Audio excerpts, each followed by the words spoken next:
हमारे सभी साधुगण, धन्यवाद साथियों, धन्यवाद, बहुत बहुत धन्यवाद सर।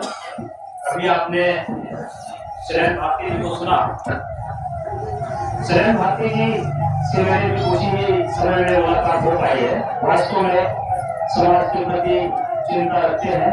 जैसा कि आप सब लोगों ने देखा कि हमारे आपके बिना जानकारी में बच्चे शिक्षित होने के बाद भी उस मुकाम तक नहीं पहुंच पाते हैं, तो आप सभी लोग निश्चित रूप से इनके द्वारा दिशा निर्देशन से आप अपने बच्चों को सही स्थान पर नौकरियां प्रोवाइड करा पाएंगे।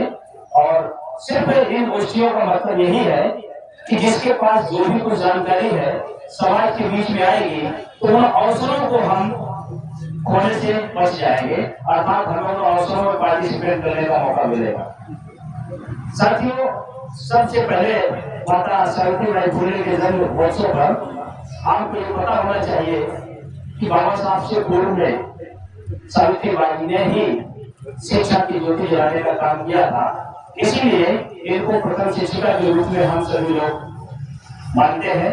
इनसे प्रेरणा लेकर के बाबा साहब ने गौतम बुद्ध साहब को भी पढ़ा, कबीर को पढ़ा। कबीर तो उनके गुरु ही थे। इन सब महापुरुषों का समावेश करते हुए उनका अध्ययन करके बाबा साहब ने एक लिखित दस्तावेज आपको दिया, जो आज के लिए संविधान है, जिसकी वजह से हमारा आपका अस्तित्व है।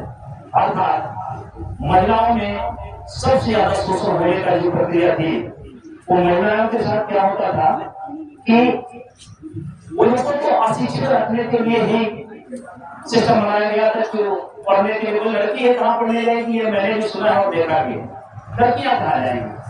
आज भी हमारे समाज में महिलाओं के साथ भेदभाव होता है। हम लोग इतना पढ़े लिखे होने के बाद भी अपनी बेटियों को घर के अंदर कैद रखने का आज भी प्रक्रिया है, और बच्चों को 11 बजे रात में आए तब भी हम उसे नहीं पूछते कि कहाँ से आए थे।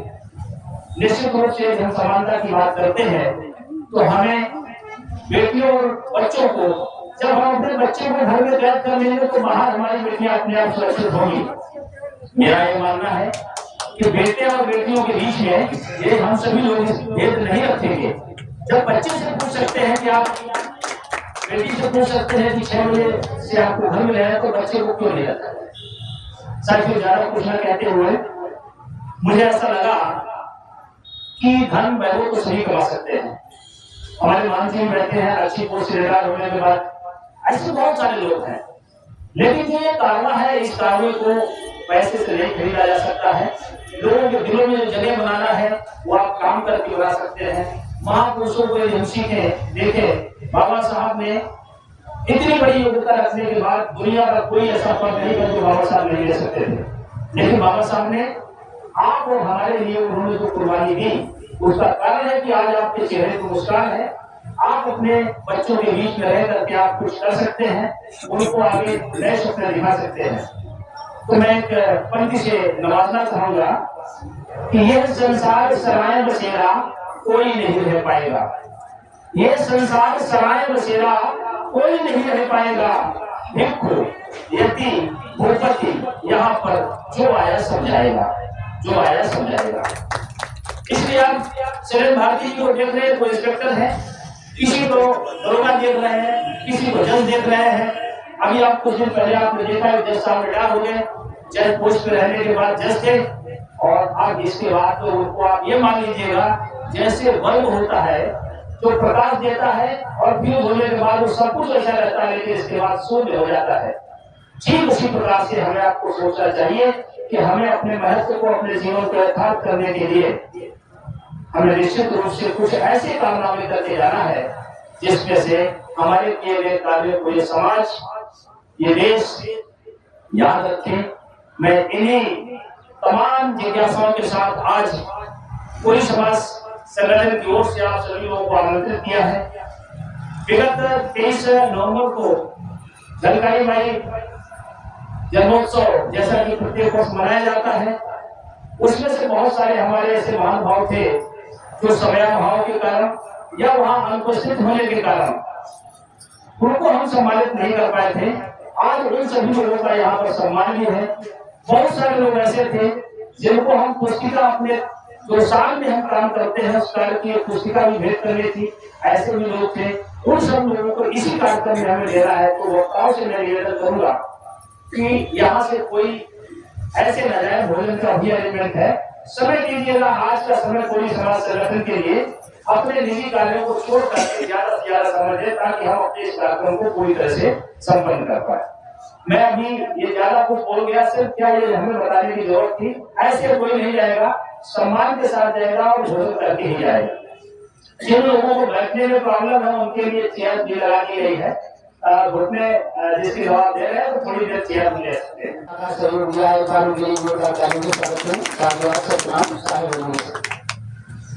मैं ऐसी कड़ी में, क्योंकि बहन हमारी शायद आवाज नहीं सुन पा रही है, मैं अपने बीच में बैठे हुए परम आदरणीय सुरेश वर्मा जी से आमंत्रित करता हूं उनको वो आए और समय का ध्यान रखते हुए, मुझे सबके आज विचार लेने हैं, समय का ध्यान रखते हुए पूरी समाज संगठन द्वारा इस कार्यक्रम का एक दिवसीय विचार गोष्ठी और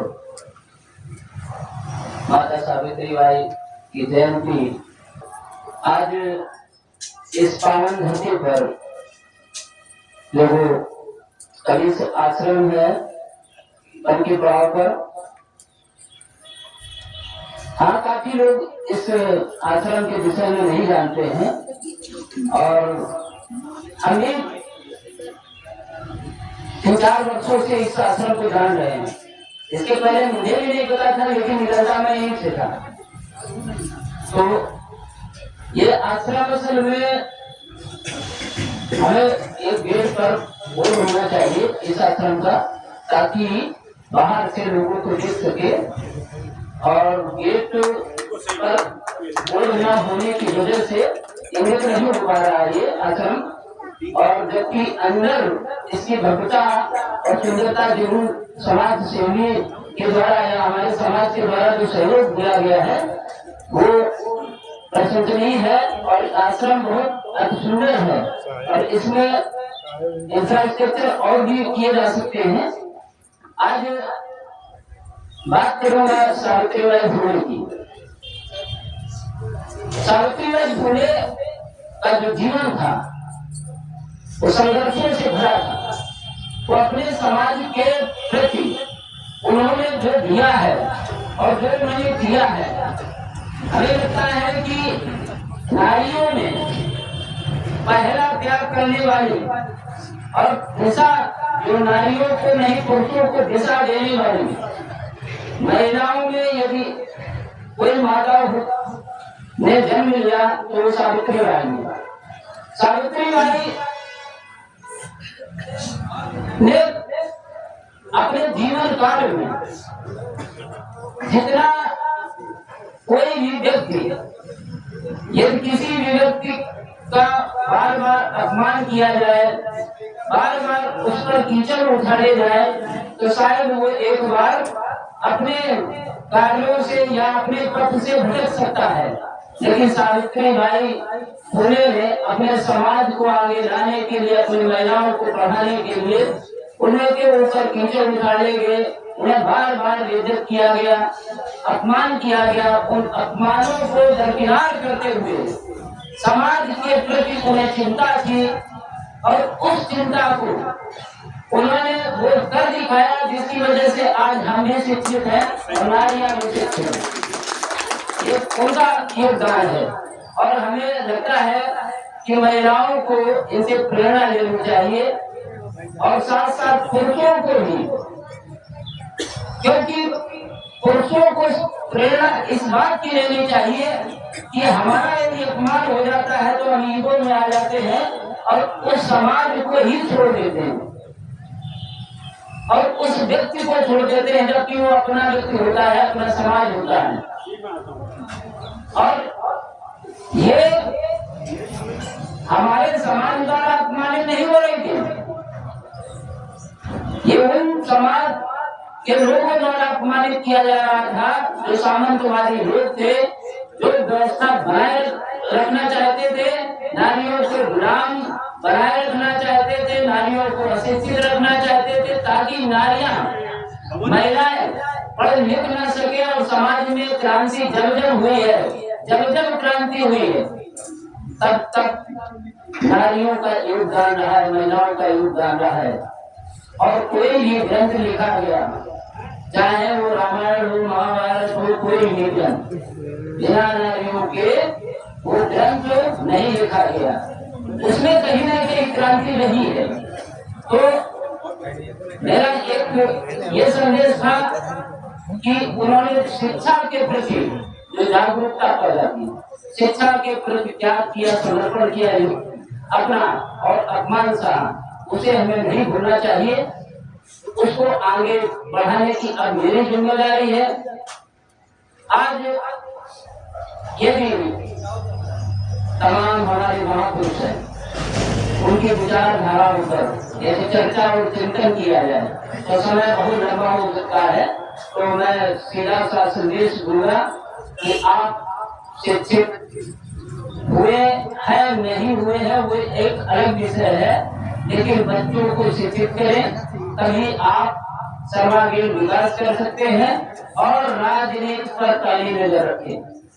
राजनीति का दौर चल रहा है, राजनीति पर पहली नजर रखें। कहीं आपका वोट तो नहीं लिया जा रहा है और आपके अधिकार छीने तो नहीं जा रहे हो। उस पीछे आपका मकसद होना चाहिए कि मेरा ये वोट हम दे रहे हैं तो क्या मेरे अधिकारों की ये रक्षा करेगा, क्या मेरी शिक्षा को बरकरार रखेगा, क्या ये समता की बात करेगा, सामाजिक न्याय की बात करेगा। यदि नहीं करता है तो हमें वोट नहीं करना है, उस पार्टियों को वोट करना है।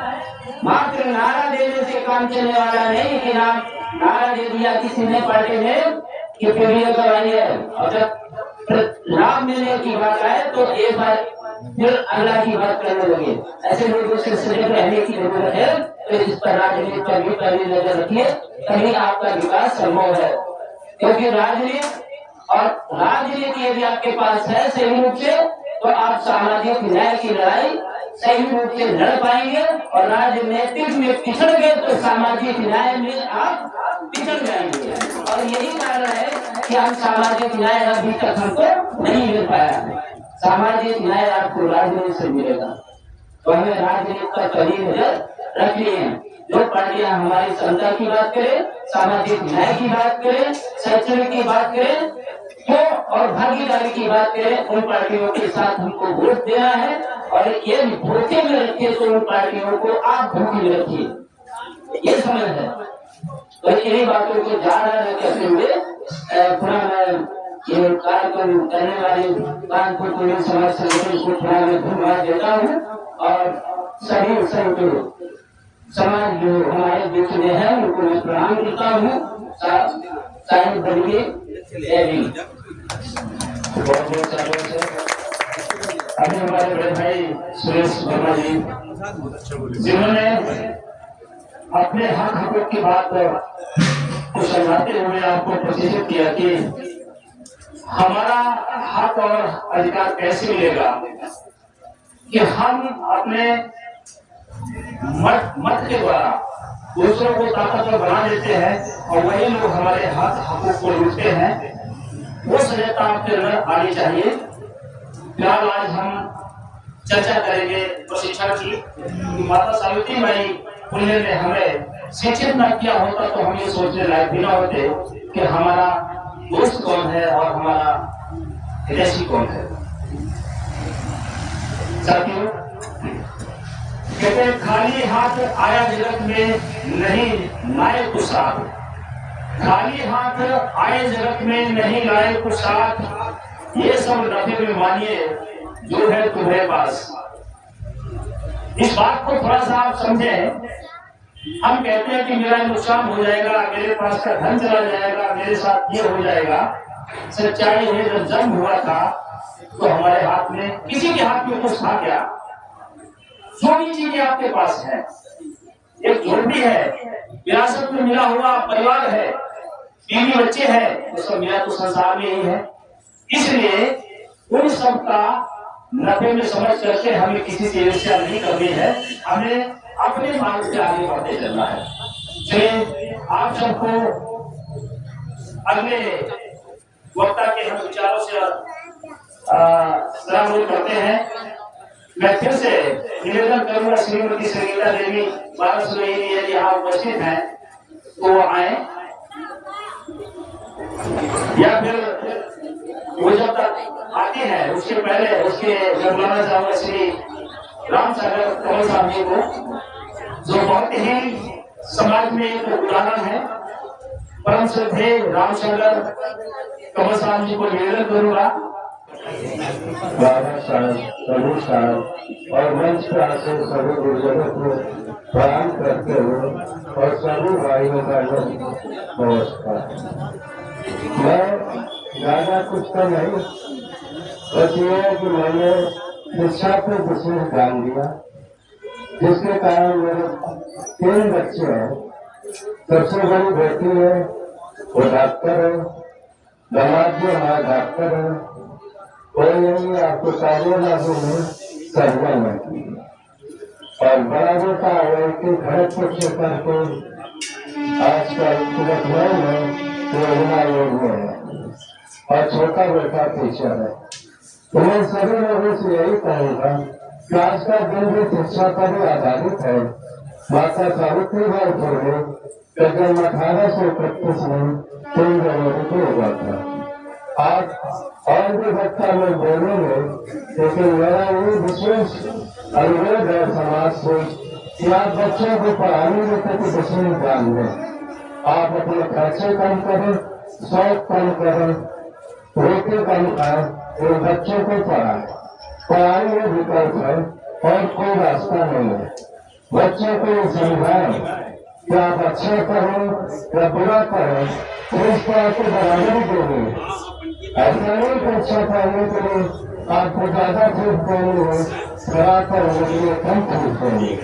हमारे तो बच्चे 15-16 साल ढंग से मेहनत करें तो जीवन भर आराम करेंगे। माँ बाप को भी उससे बहुत खुशी होती है। मैं इन्हीं शब्दों से अपनी बात समाप्त करता हूँ।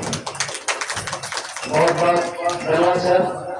जैसा कि आपने मुझे हम सबको अवगत कराया कि शिक्षा के सफर में उन्होंने स्ट्रगल करते हुए अपने बच्चे को इंजीनियर और पीछे पोस्ट दूसरे बच्चे को टीचर बनाया, और आप स्वयं 2 नौकरियां करने के बाद बेकार हुए, ये भी मैं आपको बता दूं। क्योंकि एयरफोर्स की सेवाओं से निवृत्त होने के बाद आपने हिंदुस्तान एरोनॉटिक्स लिमिटेड कानपुर में सुपरवाइजर पोस्ट से रिटायर होकर के आज हमारे बीच में बैठे हैं। इनकी सफलता के लिए पुनः हम आप सभी लोगों से तालियों से इनका स्वागत करने के लिए अनुरोध करता हूँ। साथियों, हमारे बीच में बहुजन समाज में कानपुर में झंडा गाड़ के रखने वाले परम श्रद्धेय धनीराम बहुत साथ भी उपस्थित है, उनका स्वागत है। मैं निवेदन करूंगा आज महापुरुषों के चित्र में माल्यार्पण कर और पुष्पमाला से स्वागत करें। के रूप में परम श्रद्धेय श्री पी कमल जी से अनुरोध करूंगा कि वो तैयार है और हमारे दोबारा बुलाने को वो हमारे पास इस माइक के पास आ जाए। और मैं कुछ पंक्तियां माता सावित्रीबाई के चरणों में समर्पित करना चाहूंगी।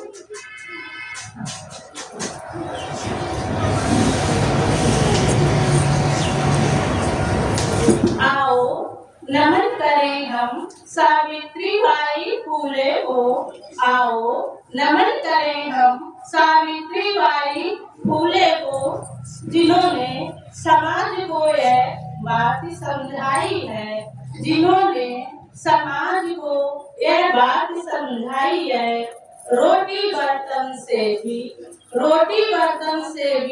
अधिक जरूरी है महिलाओं की पढ़ाई।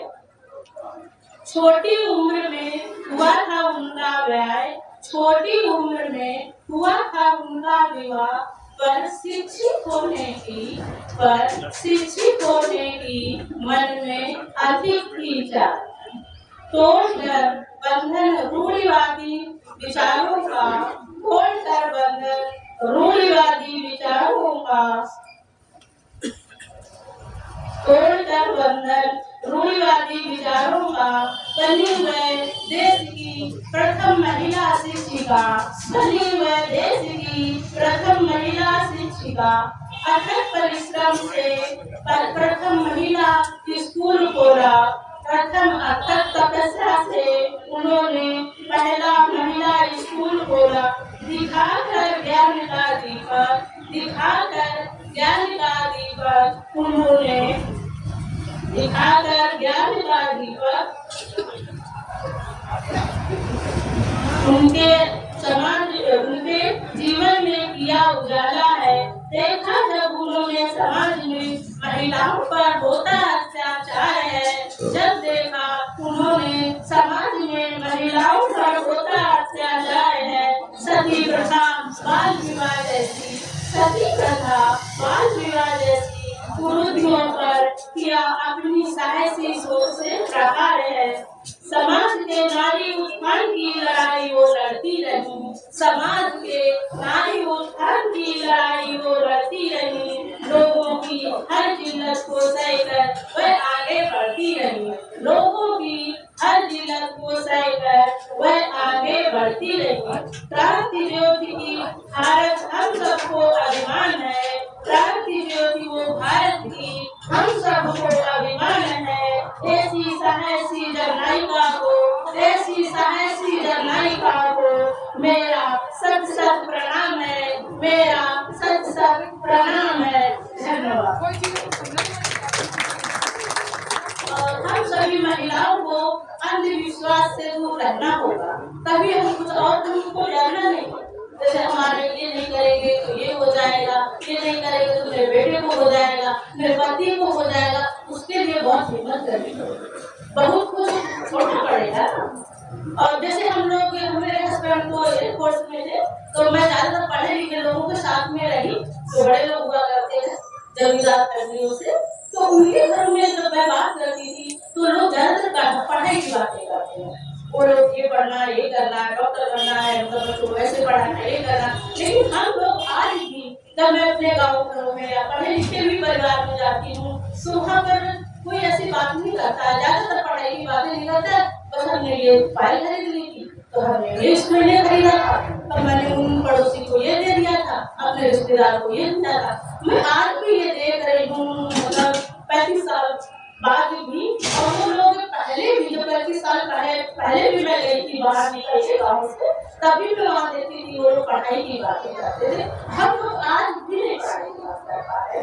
तो मैं सबसे यही निवेदन करूँगी, खासकर महिलाओं से, अगर हम लोग डरना भूल गए ना, हिम्मत रखा लेकिन मेरे पति को कुछ नहीं होगा और मैं ये चीज छोड़ दूँ, मैं वो छोड़ दूँ, बस हमारे डर की वजह से मैं कोई अंधविश्वास नहीं छोड़ पाई, और कोई भी नहीं छोड़ता है। गाँव में मैं देखती हूँ कि कोई भी नहीं छोड़ता, वो बस डर एक ही है कि मतलब मेरे बच्चे को ये हो जाएगा, उसे हमको बचना पड़ेगा और कोशिश करनी पड़ेगी। धन्यवाद। और एक संकल्प लेना पड़ेगा, जब हम लोग जगह आते हैं तो हमें संकल्प लेना चाहिए, ये अंधविश्वास को हमें आपको बताना पड़ेगा। छोड़िए, देखिए एक बात हो, मैं तो ज्यादा टाइम नहीं हुआ है, सरोजी से 1 साल ही हुआ है शायद मिलते हुए, और 1 साल से ही मैंने लगभग ज्यादातर तो छोड़ ही दिया, और सबसे पहले मैंने एक करवा चौथ उसको ही छोड़ा। अभी तक तो सुरक्षित थे ही, बहुत पूजा किया, तभी उनको बुखार हो गया था एक बार, और अब मैं तो भी बुखार हो गया, उनको बहुत तकलीफ हुई थी मुझे उस समय, और उसके बाद वो ठीक हो गए। तो मैं सोचती हूँ कि हिम्मत बांधनी पड़ेगी और कोशिश करना पड़ेगा हम सबको। धन्यवाद। बहुत बहुत शाबाश। जैसा कि अभी मैं आपको एक परिचय दे दूं कि हमारे कोई समाज संगठन के अध्यक्ष महोदय की जीवन संगनी ये कमल जी है। इन्होंने जैसा कि अभी आपको बताया कि 1 वर्ष हम लोगों के सामाजिक संगठन के संपर्क में है, लगभग सारी मूल्यों को धीरे धीरे उन्होंने खत्म किया है। मुझे बड़ा हर्ष हो रहा है कि हम लोग कम से कम जो अंधकार की ओर ले जाने वाले जितने भी सिस्टम है उनको एक एक करके खत्म कर रहे हैं। आपने बहुत अच्छा संदेश दिया कि एक ऐसी मीटिंग में हम एक बुराई या एक अंधकार को संकल्प लेके हम छोड़ के ही जाएंगे। तो इससे हम निरंतर 365 दिन में से हमें हर महीने का एक कार्यक्रम मिलेगा, तो कम से कम 12 बुराइयां तो छोड़ देंगे। जब आप ऑब्जर्व करेंगे तो आपके जीवन में मात्र 4-5 बुराइयां ऐसी हैं जो आपको अंधकार की ओर ले जा रही हैं। झूठ बोलना, साच बराबर तक नहीं, झूठ बराबर बात। तो झूठ बोलने का ये संकल्प हम ले लेते हैं कि आज के बाद हम झूठ नहीं बोलेंगे। फिर आप थोड़ा मुश्किल होगा कि ये जो दूर संचार प्रणाली है वो हम कल्याणपुर में होते तो हम बोलते हैं तड़की पहुंच गए।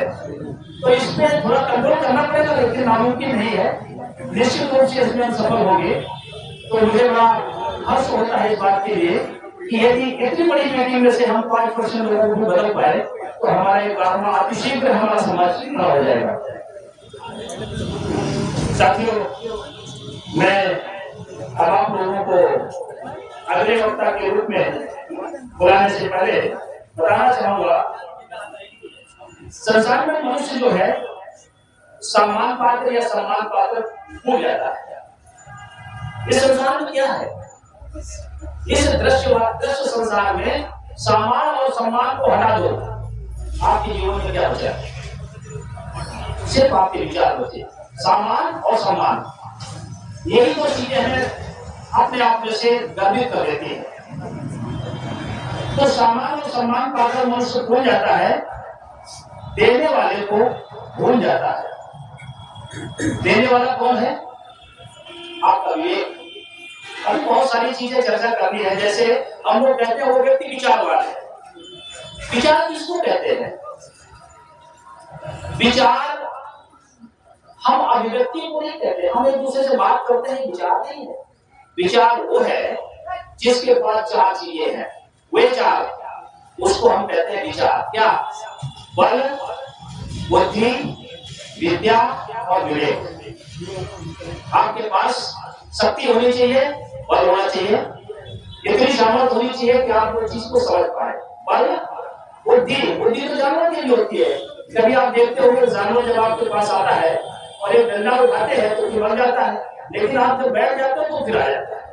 तो बुद्धि उसके पास है, लेकिन सिर्फ मनुष्य एक ऐसा प्रजाति है पूरे संसार में जिसके पास विवेक है। मुझे एक काम करना चाहिए कि नहीं करना चाहिए, मुझे इस काम को करने से क्या परिणाम आएंगे उसको। तो बल, बुद्धि, विद्या, विवेक 4 चीजें हैं, वही व्यक्ति विचारवान है। बाकी अध्ययन करके हम उधारी ज्ञान को हम कहीं भी पाते उसका कोई मतलब नहीं है। हम पशु जीवन व्यतीत कर रहे हैं ऐसा मानते हैं।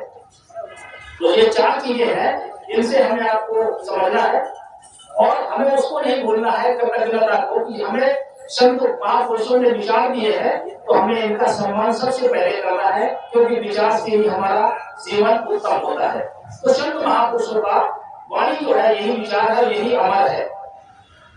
ये शरीर आया है, कोई ऐसा व्यक्ति नहीं है जो 100 साल के ऊपर वाला आपको दिख रहा हो, 200 साल, 500 साल, लेकिन ये विचार निरंतर आपके चलते रहेंगे। जब तक ये संसार रहेगा तब तक आपके विचार पूरे जाएंगे। इसलिए हम आप लोगों से निवेदन करते हैं कि विचारों का मूल्य समझे। और अगले वक्ता के रूप में मैं बुलाना चाहूंगा मंच पर सभी लोगों को मेरा नमस्कार और सभी लोगों को माता पूरी जी की जयंती की बहुत बहुत बधाई। मेरा नाम मनोज कुमार दिवाकर है, मैं IIT कानपुर में गवर्नमेंट रजिस्ट्रार हूँ। आप सभी लोगों को यहाँ पर देखने के लिए बहुत खुशी हो रही है। इस तरह के कार्यक्रम समय से संख्या में आयोजित करें और अपने समाज को जो है जितना हो सके जागरूक करें, क्योंकि अपने समाज में अभी भी शिक्षा का बहुत ज्यादा अभाव है। जैसा मैं देखता हूँ, हार्डली मेरे ख्याल से 5 से 10% लोग ही पढ़ रहे हैं। और आजकल तो स्थिति बहुत अजीब तकलीफ चल रही है कि पढ़े लिखे लोग हैं भी तो नौकरी का बहुत ज्यादा अभाव है।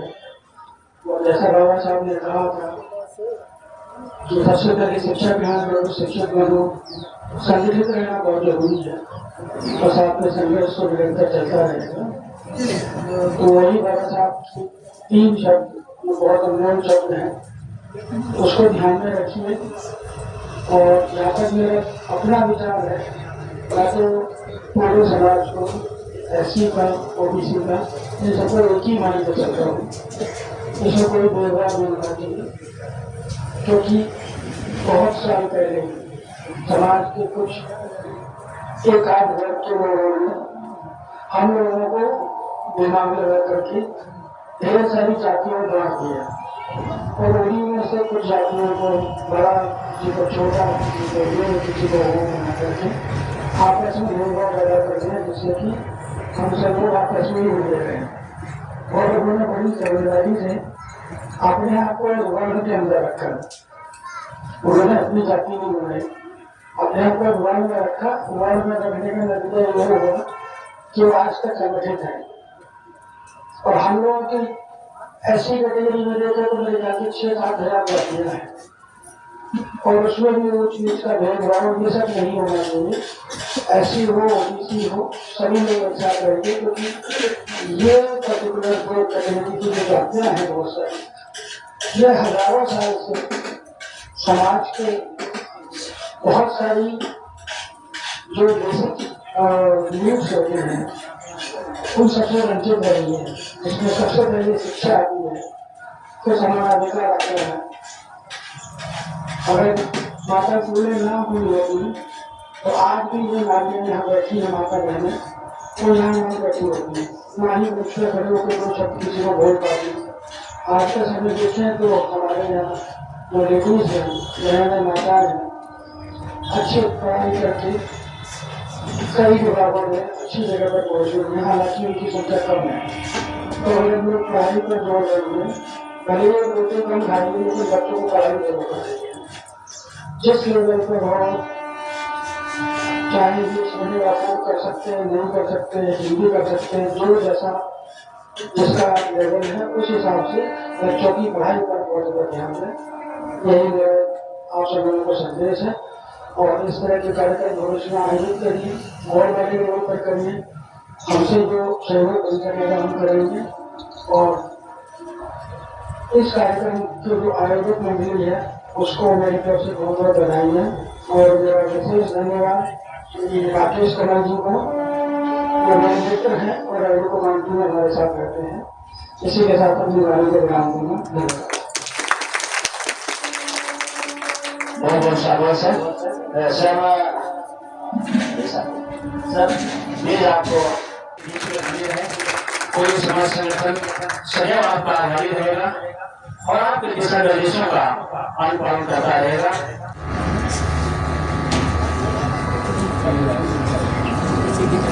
उपस्थित है और मैं उनसे अनुरोध करूंगा कि वो हमारे बीच में आए, अपने विचार हम लोगों को प्रस्तुत करें। धन्यवाद संचालक महोदय। मैं रमाकांत, जूनियर इंजीनियर, सिंचाई एवं जल संसाधन विभाग से, और मैं यहाँ पे आदरणीय राधे कमल जी की तरफ से बुलाया गया हूँ।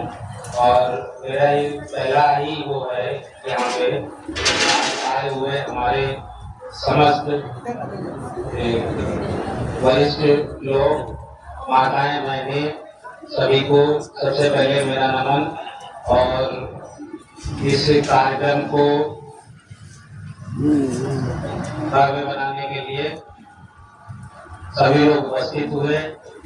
और मैं सिर्फ एक ही बात कहना चाहूँगा, हालांकि जो जिसको बोलना था सब लोग हमारे जो अभी बोल के गए सारी बातें उन्हीं में ही समाई है। वही चीज एक ही चीज बोलना चाहता हूँ कि अपने बच्चों को आधी रोटी खाइए, लेकिन पढ़ने लिखने के लिए जरूर करिए।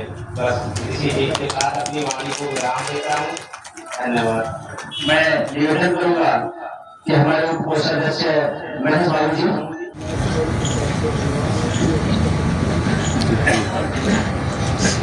सर इसी तरह से